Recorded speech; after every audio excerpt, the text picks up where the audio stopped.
상황에 따라서 이제 일방 사안으로 진행을 하는 게 좋을지 쌍방 사안으로 진행하는 게 좋을지 종합적으로 여러 가지 요소들을 고려해서 판단을 해야 되는 거거든요. 그렇기 때문에 뭐 어떤 게 무조건 맞습니다 라고 정답입니다 라고 말씀을 드리기는 어려운데요. 일단 여러분이 꼭 기억하셔야 할 거는 이거예요. 아니라는 거죠. 네, 안녕하세요. 학교로TV 김다희 변호사입니다. 학폭 가해자로 이제 신고가 되었다고 상담을 찾아오신 분들이랑 이야기를 하다 보면요, 이런 얘기들을 굉장히 많이 듣게 됩니다. 변호사님, 저희 애가 잘못한 게 있는 거 맞아요. 근데 우리 애도 그렇고 상대방도 그렇고 약간 서로 잘못한 게 있는 그런 사안이라고 생각이 되거든요. 그래서 너무 억울한 부분도 있고 그래요. 어떻게 해야 될까요? 이런 말씀들을 굉장히 많이 주시거든요. 잘못한 부분은 분명히 있다 보니까 이런 앞선 이야기들을 해나가도 되는 건지, 그렇다고 그냥 가만히 우리 아이만 학폭 가해자로 이렇게 조사를 받는 게 맞는 건지 여러모로 고민이 좀 많이 되실 거라고 좀 생각이 돼요. 그래서 오늘은 이런 사안의 경우에 우리 부모님들께서 어떻게 좀 대처를 하시면 좋을지 그 부분에 대한 이야기를 좀 나눠보려고 하는데요. 저희 조언을 듣고 꼭 필요한 사안에서 맞신고를 해서 억울한 없는 결과를 받으신 분들도 많이 계시고요. 반면에 또 맞신고를 막 무조건 진행하려고 하다가 그건 아니에요 이렇게 저희가 조언의 말씀을 드려서 정정을 해서 원하시던 합당한 결과를 받아보신 분들도 많이 계시는 상황이거든요. 그러니까 오늘 영상 조금만 집중해 보시면 앞으로 어떻게 좀 우리 아이 사안에서 대처를 해나가야 할지 그 부분에 대한 분명한 감을 잡으실 수 있을 거라고 생각을 합니다. 우선 하셔야 될 일은요, 사안을 일방 사안으로 진행을 하실지 아니면 쌍방 사안으로 진행을 해나가실지 결정을 분명하게 내리셔야 한다는 건데요. 예를 들어 볼게요. 어느 날 이제 친구가 너무 심하게 놀리는 거예요. 욕설도 막 섞여 있고 평소에 내가 그렇게 놀리지 말아달라라고 부탁한 내용들도 다소 포함되어 있다고 해볼게요. 내가 그걸 듣고 순간 너무 욱해서 주먹으로 친구를 세게 때렸다고 생각을 해봅시다. 욕하면서 심한 말을 한 거 굉장히 잘못된 행위죠. 근데 내가 욕을 좀 들었다고 해서 주먹으로 세게 폭력으로 나아간 거는 좀 과한 면이 있다고 여러분도 생각이 되실 거라고 추측을 해보는데요. 이런 경우에는 이제 해당 사안을 일방으로 진행을 하면서 내가 이렇게 충동적으로 폭력에까지 나아간 부분에 대한 어떤 정황을 설명하면서 앞선 이야기들을 좀 해나갈 수 있을 거예요.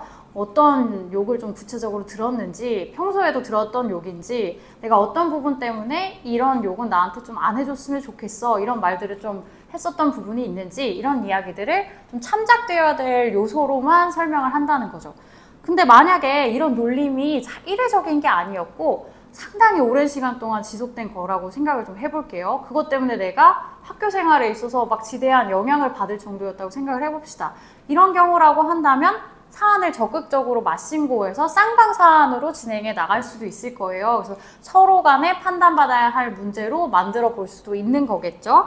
그러니까 이제 서로 잘못한 게 맞고 우리도 아예 할 말이 없는 거는 아닌 이런 사안의 경우에서 맞신고는 하지 않고 관련 내용을 이제 참작되어야 할 요소로만 설명을 할 수도 있을 거고, 반대로 보다 적극적으로 맞신고를 해서 함께 판단받아야 할 요소로 만드는 경우도 있을 거라는 말씀을 드리는 거예요. 맞신고를 해야만 합리적인 판단을 받을 수 있는 경우도 분명히 존재하는 거고요. 상황에 따라서 이제 일방 사안으로 진행을 하는 게 좋을지 쌍방 사안으로 진행하는 게 좋을지 종합적으로 여러 가지 요소들을 고려해서 판단을 해야 되는 거거든요. 그렇기 때문에 뭐 어떤 게 무조건 맞습니다 라고 정답입니다 라고 말씀을 드리기는 어려운데요. 일단 여러분이 꼭 기억하셔야 할 거는 이거예요. 선생님께서 학교에서 알아서 맞신고를 해주거나 알아서 일방 사안을 쌍방 사안으로 진행해 주는 건 아니라는 거죠. 그래서 여러분께서 만약에 이 우리 아이 사안 같은 경우에는 맞신고가 필요한 사안이야 라고 생각을 하시고 결정을 내리셨다면 적극적으로 정식 신고 절차를 밟아 나가셔서 사안 자체를 쌍방 사안으로 병합을 해주셔야 한다는 말씀을 드리는 거예요. 이걸 몰라가지고 생각보다 많은 분들께서 왜 변호사님 우리 애만 이렇게 일반 가해자로 진행이 되고 있는지 모르겠어요 라고 말씀을 주시는 경우를 많이 보게 되거든요.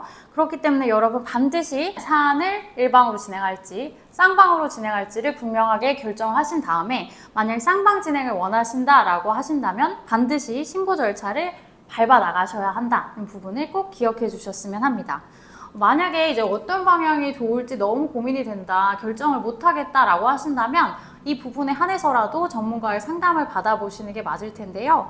맞신고를 했다가 오히려 반성 점수만 깎여서 생각지 못한 좀 중한 처벌을 받아볼 수 있는 경우도 존재를 하고요. 반대로 맞신고를 안 해서 너무나 억울함을 당할 수 있는 그런 사안도 존재를 하고 있거든요. 그렇기 때문에 내가 좀 걸리는 부분이 있고 판단에 어려운 부분이 있다라고 한다면 그 부분, 그러니까 방향 설정에 한해서만이라도 전문가의 상담을 받아보시는 게 맞겠죠? 그 부분을 꼭 기억해 주셨으면 하고요. 두 번째, 쌍방으로 진행을 좀 하시는 거라면 학폭 피해자로서도 또 학폭 가해자로서도 각각의 입장과 증거를 명확하게 하셔야 한다는 점인데요. 맞신고를 이제 결정을 하시고 사안을 쌍방으로 끌고 가시는 경우라고 한다면 내가 이제 학폭 가해자이면서 학폭 피해자 이렇게 양쪽의 입장에 다 서게 되는 거라는 걸 기억을 하셔야 돼요.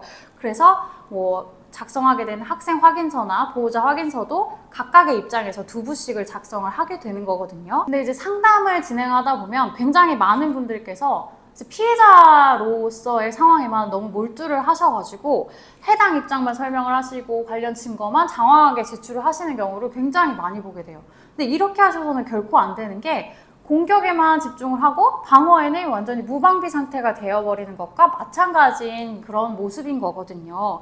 그렇기 때문에 다투지 않아서 억울하게 막 없던 사실이 인정될 수도 있고 예상치 못한 중한 처벌까지 받아볼 수 있는 그런 계기가 될 수도 있는 거겠죠. 그렇기 때문에 만약에 쌍방으로 사안을 진행하기로 하신 거라고 한다면 피해자 입장에서도 그리고 가해자 입장에서도 각각 내 입장을 잘 설명하고 관련 증거들을 제출하셔야 한다는 점을 꼭 기억하셨으면 합니다. 특히 학폭이 전에 이제 받아보시게 될 출석 통지서라는 것이 있는데 거기에는 사안의 내용이 잘 정리가 돼 있어요. 내가 어떤 이유로 어떤 명목으로 조사를 받게 되는지도 잘 정리가 되어 있거든요. 거기에 적시된 내용들에 한해서는 당연히 자세하게 내 입장과 명확한 증거를 제시할 수 있도록 준비를 하셔야 된다는 점을 기억해 주셨으면 합니다. 지금까지 양쪽 모두 잘못이 있는 것 같은데 우리 아이가 먼저 신고가 된 상황에서 좀 어떻게 대처하시면 좋을지에 대한 이야기를 말씀을 드려봤는데요. 오늘 영상이 우리 아이를 위한 최선의 결정을 내리는데 도움이 되셨으면 하는 간절한 바람이고요. 앞으로 더 도움되는 영상으로 많이 찾아뵐 수 있도록 노력하겠습니다. 시청해주셔서 감사합니다.